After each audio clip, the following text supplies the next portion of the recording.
یہ جو دنیا ہے، یہ دنیا ایک مرتبہ ملی ہوئی ہے، یہ زندگی ایک مرتبہ ملی ہوئی ہے۔ اللہ رب العزت کی طرف سے جو نعمتیں ہم کو ملی ہوئی ہیں وہ ایک مرتبہ ملی ہوئی ہیں، اور اس کے بعد موت آ کر کے اس دنیا کا خاتمہ کر دے گی اور ابدی زندگی کا دروازہ کھل جائے گا۔ تو اس دنیا کی منصوبہ بندی ایسے کہ اس سے زیادہ ہم استفادہ کریں کہ ہماری روزی روٹی، ہمارا پیٹ پردہ صحیح ہو سکے، ہمارے بیوی بچے مخلوق الحال نہ ہوں۔ لیکن سب سے بڑی منصوبہ بندی یہ ہے کہ اس دنیا کو ہم ایسے برتیں کہ آخرت میں جانے کا راستہ واضح ہو جائے۔ اسی لیے کہا گیا کہ سب سے بڑی بات یہ ہے کہ القیس من دان نفسہ وعمل لما بعد الموت، ذہین شخص وہ ہے جو اپنے نفس پر قابو حاصل کرے اور موت کی بعد والی زندگی کے لیے منصوبہ بندی کرے، اس کے لیے کام کرے۔ یہ جو کائنات ہے یہ منصوبہ بند ہے، ویل پلانڈ ہے یہ پوری کائنات۔ اللہ رب العزت نے قرآن مجید میں جگہ جگہ ارشاد فرمایا یہ کھلنڈرے کا کھیل نہیں ہے، یہ ہم اگر کھیلنا چاہتے تو اپنے پاس ہم کھیل لیتے۔ یہ جو زمین اور آسمان اور اس کے درمیان یہ ساری پنہائیاں اور انسان کا وجود، یہ ساری چیزیں حق کے تحت ہم نے پیدا کی ہیں اور با مقصد ہیں، منصوبہ بند ہیں۔ نبی محترم صلی اللہ علیہ وسلم کی پوری زندگی منصوبہ بند تھی۔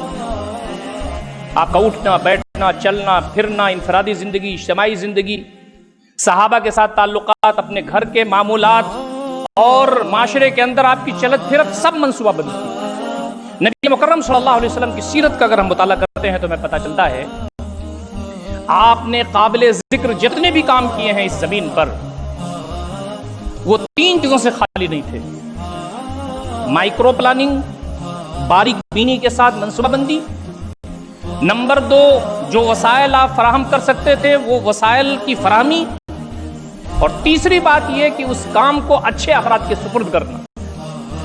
یہ تین چیزیں نبی اکرم صلی اللہ علیہ وسلم کی سیرت سے ہم کو جگہ جگہ ملتی۔ پھر رزلٹ کیا نکلتا تھا؟ رزلٹ نکلتا تھا 500%، 1000%، 2000%، 20%، 40%، 60% نہیں نکلتا تھا رزلٹ سینکڑوں میں اور ہزاروں میں نکلتا تھا۔ تو نبی اکرم صلی اللہ علیہ وسلم جو ہمارے لیے رہنما ہے، لقد کان لکم فی رسول اللہ اسوۃ حسنہ، نبی اکرم صلی اللہ علیہ وسلم کی زندگی میں تمہارا نمونہ ہے۔ تو آپ کی زندگی کا ایک ابھرا ہوا پہلو یہ ہے کہ آپ منصوبہ بندی فرماتے تھے اس زمین پر۔ جب منصوبہ بندی ہو جائے اور منصوبہ بندی ہونے کے بعد اس پر عمل ہو تو جناب کبھی کبھی ایسا ہوتا ہے کہ رزلٹ نہیں نکلتا تو آدمی مایوس ہوتا ہے، آدمی کا پوری جو ہے کمپنی کولیپس کر گئی، اس کا پورا بزنس ٹھا گیا، اس نے خودکشی کر لی، بھاگ گیا ملک چھوڑ کر کے، وغیرہ وغیرہ۔ فرمایا سنو، مایوس اس لیے تمہیں نہیں ہونا ہے کہ تم جس کے بندے ہو وہ حی ہے، قیوم ہے، وہ ہے زمین پر موجود ہے، ہمیشہ زندہ و جاوید ہے، وہ تمہیں آزما رہا ہے، کل تمہیں کامیابی عطا فرمائے گا۔ اسی لیے فرمایا جب تمہیں کوئی پریشانی ہو، تمہارا جو منصوبہ ہے وہ عملی جامہ نہ پہن سکے تو تم اللہ رب العزت کی طرف پلٹو، انابت کرو، اپنا تجزیہ کرو۔ نبی اکرم صلی اللہ علیہ وسلم تشریف رکھتے تھے، صحابہ کرام پروانوں کی طرح موجود تھے، آپ نے فرمایا 5 چیزیں مجھ سے لے لو، اس پر عمل کرو، عمل نہیں کر سکتے تو سکھا دو دوسروں کو۔ حضرت ابو ہریرہ کہتے ہیں میں حاضر ہوا، میں نے کہا اللہ کے نبی صلی اللہ علیہ وسلم بتائیے۔ نبی صلی اللہ علیہ وسلم نے فرمایا، میرے ہاتھ کو پکڑا، وعد خمسن، 5 چیزیں وہ آپ نبی صلی اللہ علیہ وسلم نے شمار کر کے بتائیں، 1 2 3 4 5۔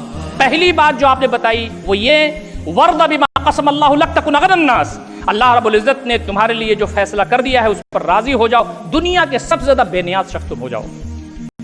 رب نے میرے لیے یہی چاہا تھا، میں نے اپنی وسائل، اپنے ذرائع، اپنی حکمت، اپنی ترجیحات سب کچھ لگا دیا میں نے، لیکن اللہ رب العزت کو شاید یہ منظور نہیں تھا۔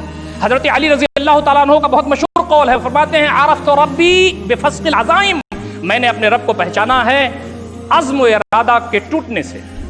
آدمی بہت کچھ چاہتا ہے، کر سکتا ہے، سب کچھ اس کے پاس موجود ہے، لیکن اللہ رب العزت نہیں چاہتا تو چیز نہیں ہوتی۔ آدمی یہ کہتا ہے کبھی کبھی اگر میں نے ایسا کر لیا ہوتا تو ہو جاتا، اگر میں نے ایسا کر لیا ہوتا ہو جاتا۔ لمبی حدیث میں نبی اکرم صلی اللہ علیہ وسلم فرماتے ہیں فَإِنَّ لَوْ تَفْتَحُ عَمَلَ الشَّيْطَانِ، یہ جو لو ہے نا، اگر والا، اس کو نکال دو، یہ جو لو ہے یہ شیطان کا دروازہ کھولتا ہے۔ آدمی کہتا ہے نا ہارٹ اٹیک ہوا رات میں کسی کو اور جلدی نہیں لے جا پائے، گاڑی دیر سے آئی، اگر گاڑی جلدی آ جاتی تو شاید ہی بچ جاتی، نہیں، اگر ہم نے ایسا کر لیا ہوتا تو شاید ایسا ہو جاتا، نہیں۔ جو آپ کر سکتے ہیں وہ کیجئے، جو نہیں کر سکتے تھے وہ نہیں ہوا، اور لو اگر مگر مت کیجئے، اللہ رب العزت پر بھروسہ کیجئے، اللہ رب العزت اس میں خیر فرمائے گا۔